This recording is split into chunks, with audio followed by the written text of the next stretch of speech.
देखिए ये कह रहा है v1 v2 v3 v1 v2 v3 with vector in r4। अब r4 का वेक्टर है, 4 डायमेंशनल वेक्टर्स है। u स्पैन है u1 u2 u3 का, सिर्फ स्पैन है, बेसिस नहीं है ना। बेसिस के लिए इंडिपेंडेंट भी होने चाहिए, तो u1 u2 u3 बेसिस नहीं है u का, है ना। u का स्पेस है जो spanned by this space. So u1 u2 u3 may be independent, may not be independent, कोई जरूरी नहीं है। Again v is the span of v1 v2 v3, तो again v1 v2 v3 may be independent, may not be independent.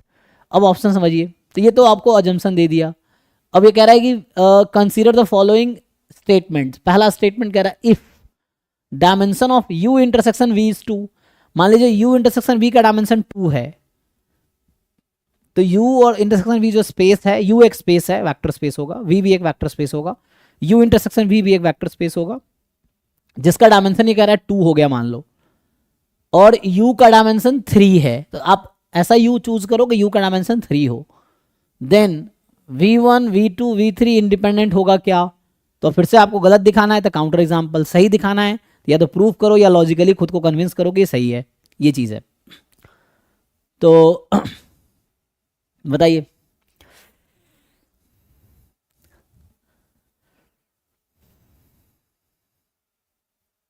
बताओ क्या ले। Example choose करना है ताकि डायमेंशन, देखो तो हम पहले कोशिश करते हैं गलत दिखा दे, तो हम एक ऐसा एग्जाम्पल चूज करेंगे कि v इंटरसेक्शन u का डायमेंशन 2 हो जाए और u का डायमेंशन 3 है, ऐसा एग्जाम्पल लो और तब चेक करो कि v1 v2 v3 डिपेंडेंट होगा क्या। तो आप कोशिश करो इंडिपेंडेंट बना देने की, बना पाएंगे? देखो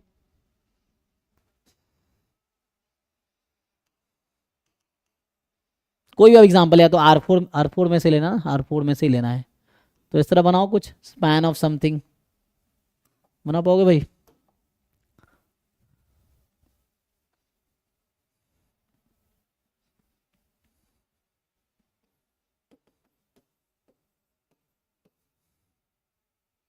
मुझे ऐसा लेना है कि u इंटरसेक्शन भी 2 हो जाए, ठीक है, और u का डायमेंशन 3 रहे।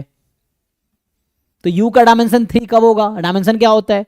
Number of element in the basis. Basis क्या होता है? एलाई होने चाहिए और स्पैन भी करने चाहिए। तो स्पैन तो दे ही रखा है, हमें चूज करना पड़ेगा u1 u2 u3 linearly independent, तभी जाकर रैंक 3 आ पाएगी, मतलब डायमेंशन 3 आ पाएगी।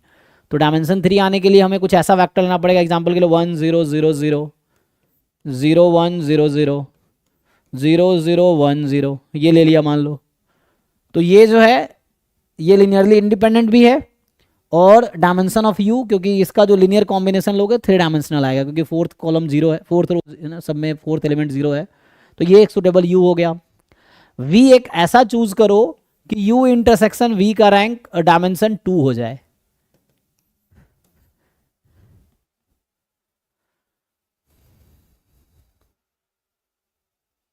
क्या करोगे?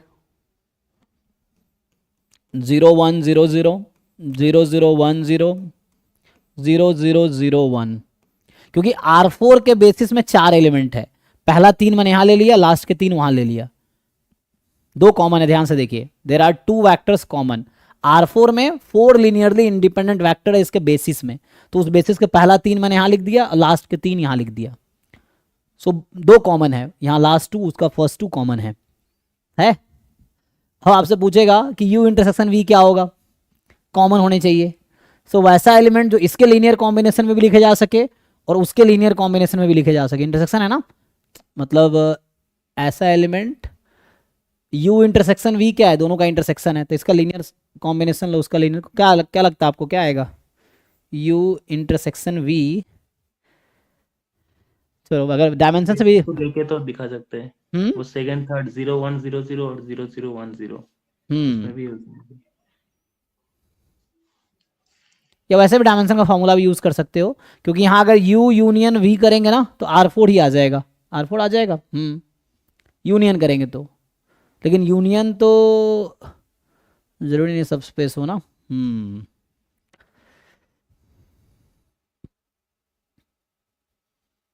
बताओ भाई, सो क्या बनेगा? यहां से u इंटरसेक्शन v जब आप लेंगे, सो इंटरसेक्शन कर लेने दोनों के, cleaner combination of this,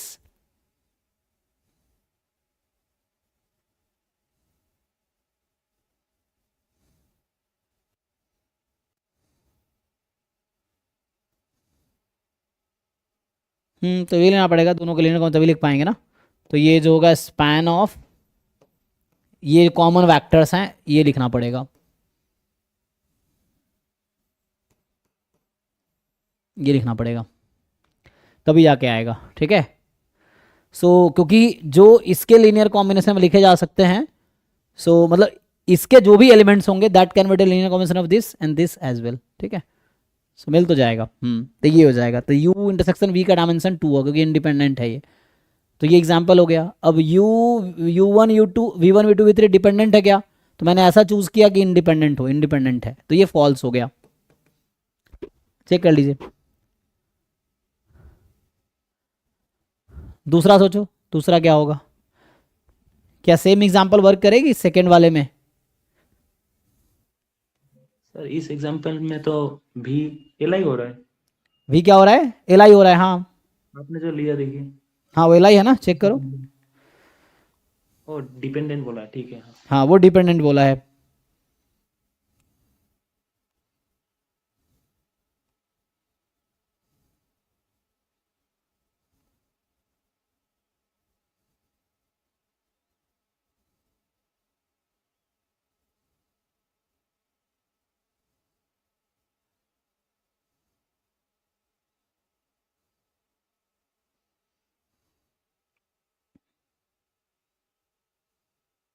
sir यहाँ डायमेंशन ऑफ भी निकाल के तो कर सकते हैं ना? कैसे? हाँ क्योंकि R4 का ये मेंबर है यूनियन, तो 4 डायमेंशन होगा उसका ना। हाँ, वो डायमेंशन से भी कर सकते ना। डायमेंशन अगर आप लगाएंगे, वाला। जैसे अगर मैं डायमेंशन का u प्लस वी की बात कीजिए, अगर यहाँ u प्लस वी करेंगे कि इसके लीनियर कॉम्बिनेशन जो एलिमेंट है इसके, तो ये R4 के इक्वल आ जाएगा। और वो फॉर्मूला क्या होता है आपका?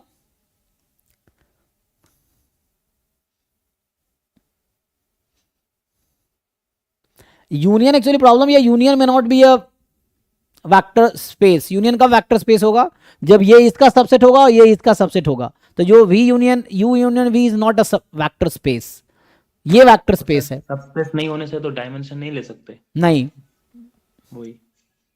डायमेंशन बेसिस का होता है, बेसिस वेक्टर स्पेस के पास होगा। हाँ वही तो, वेक्टर स्पेस होना पड़ेगा उसके लिए। नहीं, इंटरसेक्शन और उसका तो डायमेंशन फार्मूला होता है ना, इंटरसेक्शन तो होता है ना। यूनियन का होता है। हाँ हाँ हाँ, तो वही होता है ना जो आप जानते हैं, वो ये है कि, अच्छा ये तो हट जाएगा। तो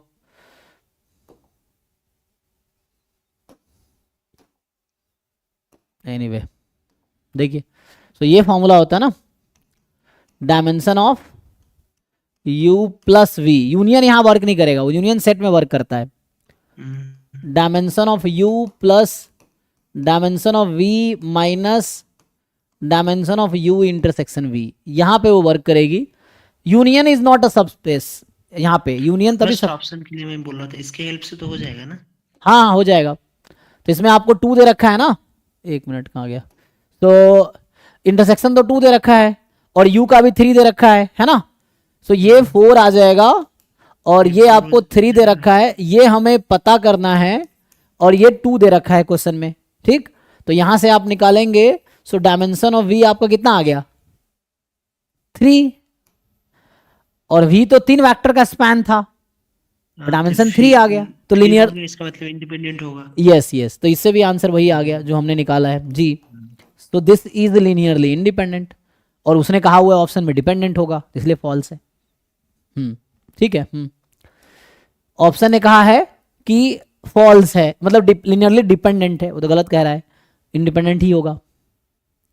अब ऐसा एग्जांपल बनाना होगा कि u प्लस वी R4 के इक्वल आ जाए, then either u1 u2 u3 is linearly independent या v1 v2 v3 is linearly independent. तो ये सब थ्योरेटिकल क्वेश्चंस हैं। हाँ, तो इसके लिए मैं आपको एग्जांपल बना के दिखाता हूं।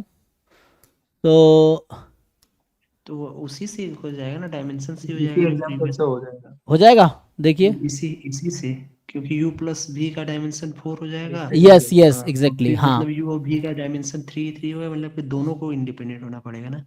तो यहाँ कह रहा है आइदर और इंडिपेंडेंट, तो और में तो दोनों भी आ जाता है। मैथमेटिकली और में तो दोनों आ जाता है, दोनों भी आएगा, मतलब जैसे ये कह रहा है ना कि उस एग्जाम्पल से ये ट्रू हो जाएगा, क्योंकि हमने तो ऐसा लिया था, इंडिपेंडेंट ही लिया था ना, हमने तो ऐसा लिया था कि तीनों में इंडिपेंडेंट एलिमेंट हो।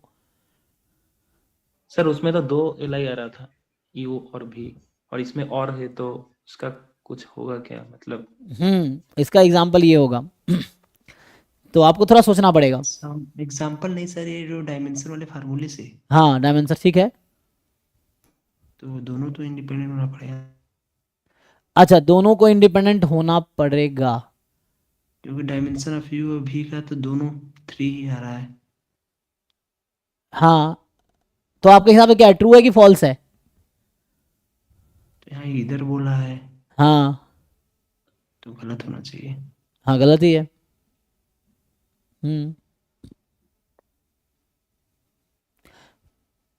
बट ये बताइए, आप कह रहे हैं u1 u2 u3 इंडिपेंडेंट हो गया, दोनों इंडिपेंडेंट हो गया, मतलब this is also linearly independent set, this is also linearly independent set, तो और है ना, तो क्या मानेंगे आप, ट्रू या 2 फॉल्स? li हो रहा है तो इसका मतलब एक तो li हो गई, ऐसे भी सोच सकते हैं क्या? हाँ तो आप तो कह रहे हैं आपके हिसाब से एक तो है इंडिपेंडेंट कम से कम, तो ट्रू हो जाएगा उसके हिसाब से, तो इस एग्जांपल से जो पहला एग्जांपल लिया है उसके हिसाब से ट्रू आ जाएगा।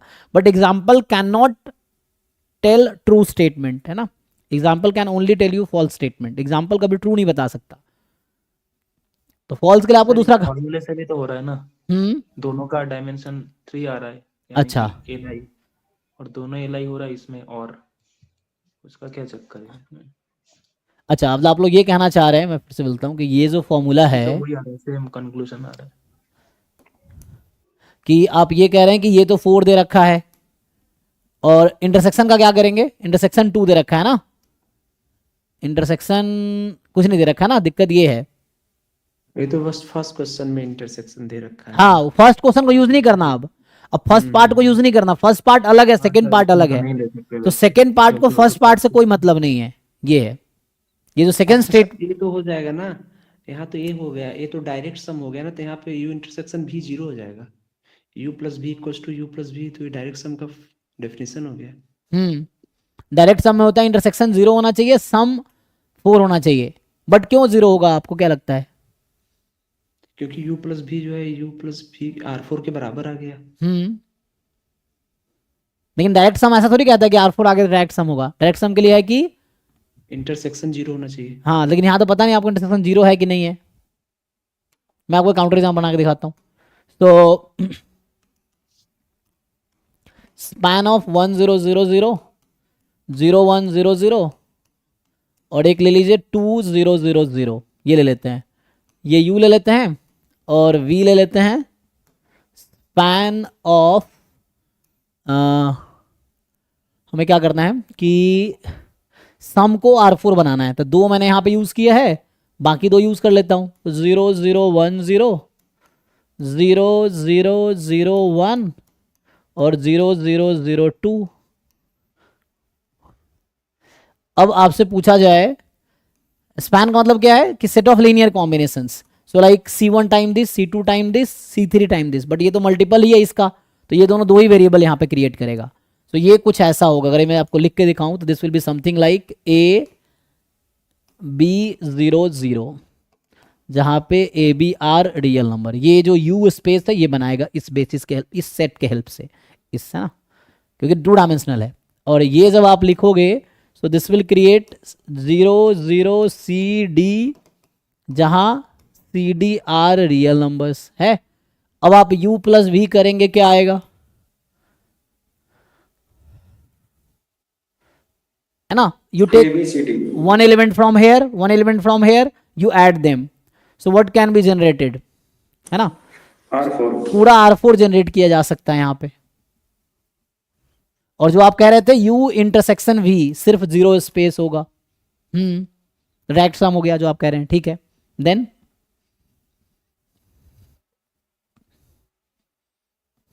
ये एग्जाम्पल है जस्ट, मैंने इंटेंशनली दोनों को डिपेंडेंट लिया है, यहां भी इंटेंशनली दोनों को डिपेंडेंट लिया है, और R4 के बेसिस में 4 एलिमेंट है, 2 ऊपर यूज किए, 2 दूसरे, 2 U में और 2 V में यूज हुआ है।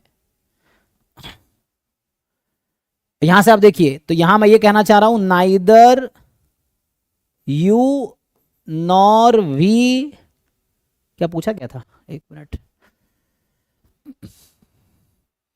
इधर ओ u1 u2 u3 पूछ रहा है ना, u भी नहीं, इसके बारे में पूछ रहा है कि जो मैंने u1 u2 u3 यूज किया है क्या वो तीनों इंडिपेंडेंट है, नहीं मैंने डिपेंडेंट इंटेंशनली लिया है क्योंकि मुझे गलत दिखाना था।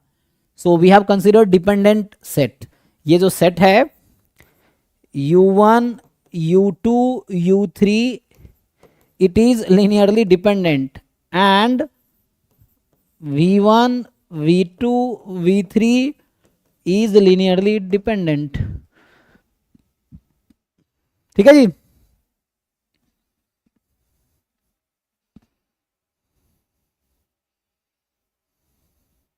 so one counter example is enough to say false। so dependent है, इसने कहा था कोई एक इंडिपेंडेंट होगा, तो हमने ऐसा एग्जांपल ढूंढ लिया कि कोई भी इंडिपेंडेंट नहीं है, तो दोनों फॉल्स है, तो बोथ स्टेटमेंट आर फॉल्स, पहला भी फॉल्स है दूसरा भी फॉल्स है। सो ये थियोरेटिकल क्वेश्चंस हैं, इस तरह के क्वेश्चंस वही है कि आपको काफ़ी सोचना पड़ेगा, तो उससे है ना थोड़ा सोचोगे तो आपको बहुत सारे कॉन्सेप्ट क्लियर होंगे। एग्जाम्पल डिफरेंट बना बना के देखो आप, तो जैसे आप करोड़ों एग्जाम्पल ट्रू कह रहा है डजंट मीन ट्रू हो जाएगा, उसके लिए आपको एक देखना पड़ेगा क्या हमेशा ट्रू होगा, या तो प्रूफ लिखो या फिर इंटेंशनली आप डिसाइड करो कि ऐसा क्यों होगा। ये है, प्रूफ लिखना तो उतना टाइम नहीं होगा एग्जाम में।